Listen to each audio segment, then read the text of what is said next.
Hey Beans, hey Squidgies. As you can clearly see, I have become predominantly more gay as I'm going on. I'm getting more rainbowy and I love this. But as you can see from the title, we're going to be doing about 30 facts of just like random furry knowledge. Some of them you might know, some of them you might not know. Please, if you know any of these, pop them down in the comments. Is there anything you want to add? Feel free. But I'm not going to do a big old introduction, so let's get started. Number 1. Furries date back as far as 1971, attending anime and Star Trek conventions, but they also date back to ancient Egypt, because why the bark not? Number 2. The first ever exclusive furry convention was in South California in 1989, called Conference. That's right, even in the 80s, furries were thinking up furry convention puns. Number 3. Mark Merlino, one of the founders of the furry community, began rousing interest in anthropomorphic characters back in 1971 at sci-fi conventions. They attended all 15 conferences and they died February this year, with their last recorded FurCon being Midwest Furfest 2023. Thanks Mark for all you've done for building this goofy community that brings so much joy to everyone. Honestly, thank you so much. Number 4. The furry community has its own group of social scientists, with one of the biggest ones being Fur Science, whose data is gathered from online and via FurCons, and I personally have used a lot of their data in some of my previous videos, and a lot in this video actually. So please check them out, they're amazing. And also they have so many stats and numbers on their website. Which is why it's one of my favourite websites of all time. Again, I don't get out very often. Number 5. According to Fur Science, around 10.1% of the furry community are straight, and 10.5% are asexual. Which means that if you picked 5 random furries, statistically one of them wouldn't be a flavour of gay. This statistic blew my mind a little bit. Number 6. Another Fur Science statistic is that for those furries who are in a relationship, around 60% of them met while they were both already furries. So next time that wolf gives you the eye, they might be the one. Number 7. Cameron Best became the first ever openly furry and pansexual individual to go into space, back in 2021. Which means, just like capitalism, not even space can escape the furry fandom. No! This can't be happening. Number 8. One of the largest gatherings of furries online was 2023's Furality Sylvia, which had a total of 15,160 attendees, raising $17,000 for charity. If I remember right, this was the largest collection of furries. Until number 9. Midwest Furfest 2023 became the largest collection of furries, with their total of 15,547, raising over $187,000 for charity. With so many FurCons already breaking attendance records this year, it's kind of hard to see these new records not being broken this year as well. Keep up the good work. Number 10.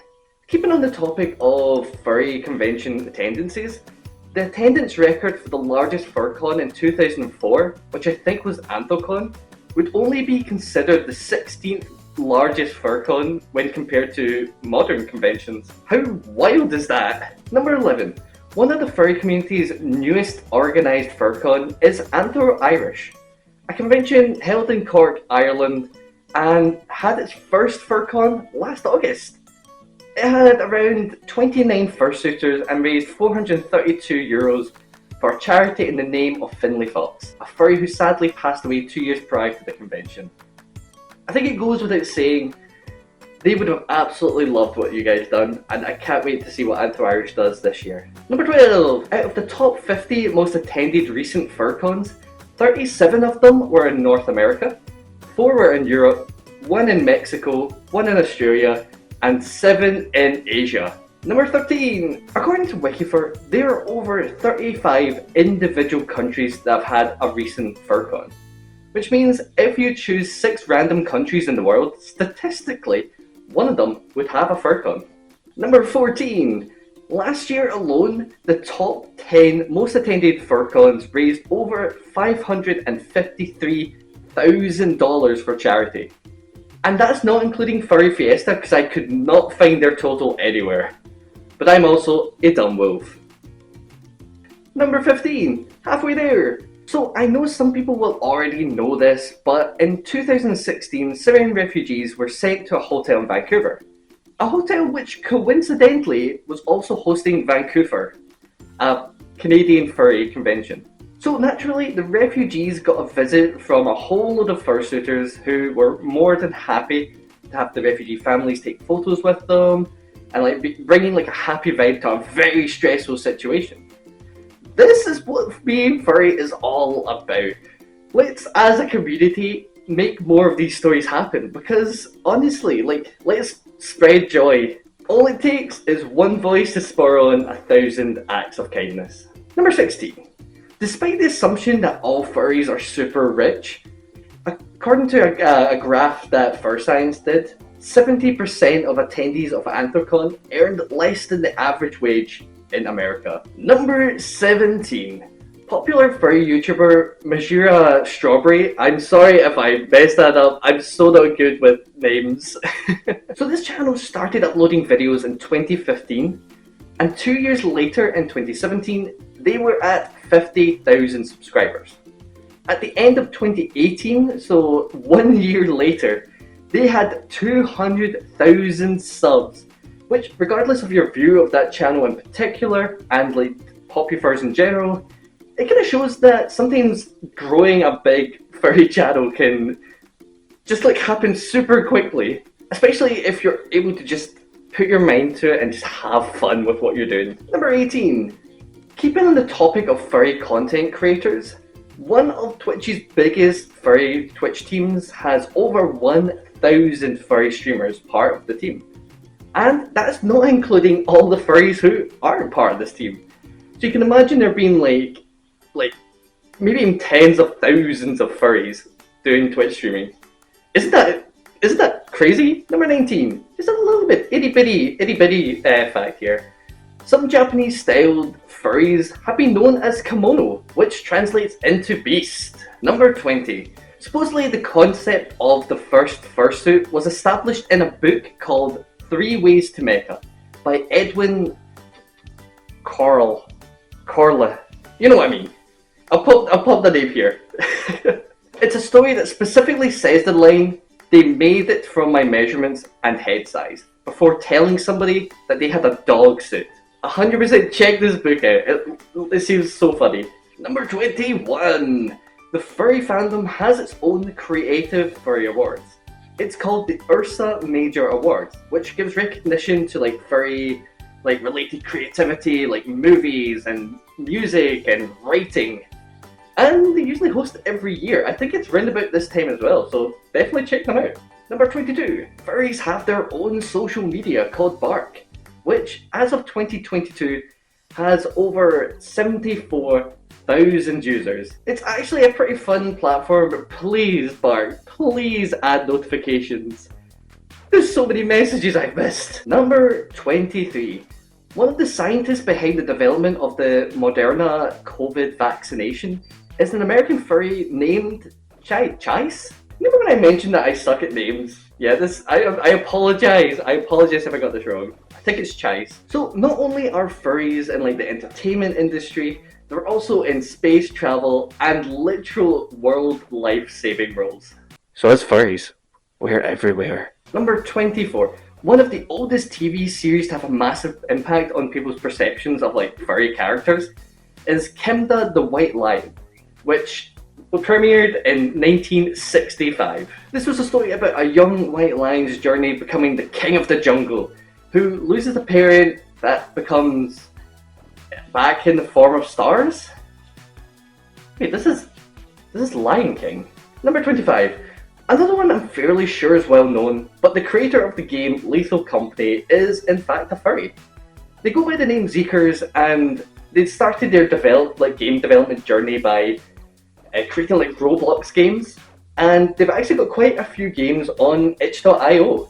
So honestly, support these furries. because they just check out these games, show them some love. Mwah! Number 26. Did you know that Nordic FuzzCon had an open house day where it was set in like the main lobby, and it mostly had like families wanting to check out what the convention's all about. A lot of people were getting photos with furries and just generally seeing what the vibe was like.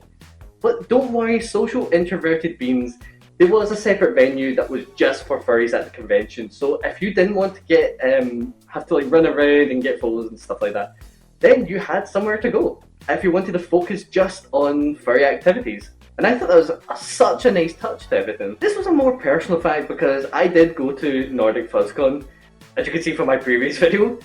And I just kind of wanted to put this in because I don't know how common this is in like other fur cons, but I just thought it was such a neat way to kind of show people how harmless the furry community is. So I would love to see more fur cons doing this, just having fun and letting people see us. Number 27. So most of us will know what the term poppy fur is. It's a popular furry. But did you know that the term quickly spread through the community in 2009 after Sophie Cabra and Raspberry Roo performed a furry version of Wicked's song Popular at Further They performed the song at Further Confusion. That was a lot harder than it had to be. Number 28. Speaking of musical furries, the famous furry cover All the Single Furries will be 10 years old on YouTube this August and has accumulated 3.6 million views. Fun fact, I showed this video to my parents and my dad absolutely loved it. I don't know what that means. Number 29. There are over 1,500 games on itch.io with the tag of furry. So if you're looking for some free or very, very cheap ways to support your fellow furry game developers, then 100% check out that website. It's a treasure trove of wild games. Number 30. Finally, Fur Science found that a few of the most popular Fursona character stereotypes are loyalty for dogs and wolves, sly for foxes, strength for dragons, tigers and bears, oh my, and fun and easy for rabbits, and lazy for cats. The more you know. But that is the end of the video, guys. Thank you so much for reaching this far. Were any of these facts interesting? Were none of them interesting? Post it down in the comment section. I would love to hear. I tried my best to like fact check everything, but if I've made any mistakes, please feel free to tell me. I would love to do a follow up. Is there any facts that you guys know? Again, please tell me. I'd love to do a follow up. But if you do want to check me out, guys, I'm on Blue Sky. I'm also on Twitch here. You have to be 18 if you want to come on the Twitch channel. But thank you so much, guys. I super do appreciate it. Thanks so much for the love you guys always give me. And if you could drop a like, sub, comment, you know, all that YouTube stuff. It super helped me in the algorithm. But nonetheless, guys, if you remember anything from this video, remember that you mattered yesterday, you mattered today, and you mattered tomorrow, and I love every single one of you.